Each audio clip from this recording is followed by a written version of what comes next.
Malay jamun கீர் பண்ண போகிறேன். அதுக்கு ஃபஸ்ட்டு குலோப் ஜாமுன்களை ரெடி பண்ணி வச்சுக்கணும். இந்த குலோப் ஜாமுன் வந்து பிளவு வராமல் இந்த அளவுக்கு நல்லா பர்ஃபெக்டாக செஞ்சு வச்சுக்கணும்.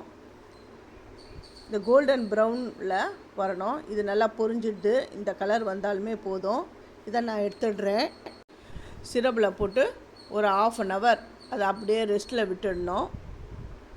அப்புறம் ஒரு கடாயை எடுத்து அதில் நெய் கொஞ்சம் விட்டுட்டு முந்திரி திராட்சையை வறுத்து எடுத்து வச்சுக்கணும். வேணுன்றவங்க பிஸ்தா பாதாம் அது கூட போட்டுக்கலாம், அவங்கவுங்க இஷ்டம்தான்.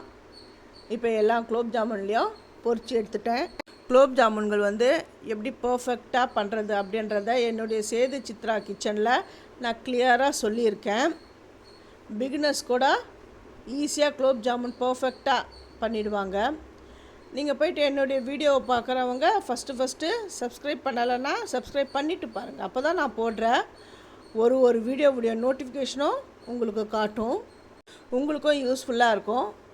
இப்போ நான் வந்து முந்திரி திராட்சை ரெண்டுத்தையும் வறுத்துட்டேன். ஃபஸ்ட்டு முந்திரியை போட்டுட்டேன், செகண்டு தான் அந்த கிஸ்மிஸ் பழம் போட்டிருக்கேன். அது நல்லா பலூன் ஷேப்பில் உப்பி வரணும், அந்த அளவுக்கு வறுத்து எடுத்துட்டேன். இப்போ சேமியாவை போட்டு வறுக்க போகிறேன்.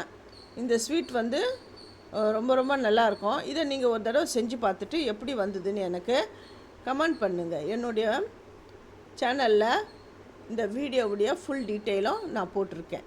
தேங்க்யூ.